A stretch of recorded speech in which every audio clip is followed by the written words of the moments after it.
children's sermon today, just point out something I preached on this text last time.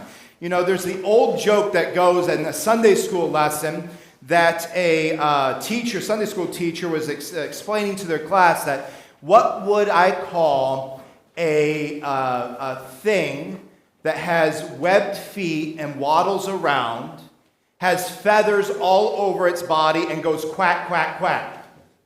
Well, the kids look around and say, well, it sounds like a duck, but this is Sunday school, so the answer has to be Jesus, right? It's true, though, because you know what? Jesus does show up in ways that we don't expect him, and one of those ways is in our Old Testament reading from the book of Genesis.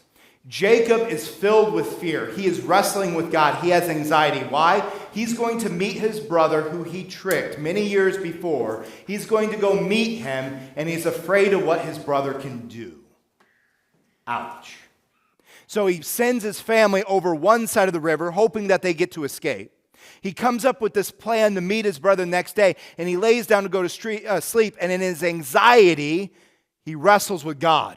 God actually shows up. He lays hold of him. I don't know if you've ever wrestled before, but when you wrestle, you have to have somebody else with you.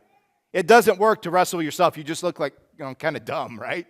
But hey, if you have somebody else to wrestle with, something physical is happening. And at the end, Jacob realizes who he's been wrestling with.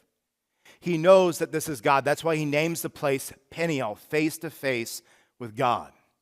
Now, we know from the Bible that nobody can see Yahweh, God the Father, and live. But we can see Jesus. So, Jesus does pop up all over the Old Testament. If we're willing to look and see him.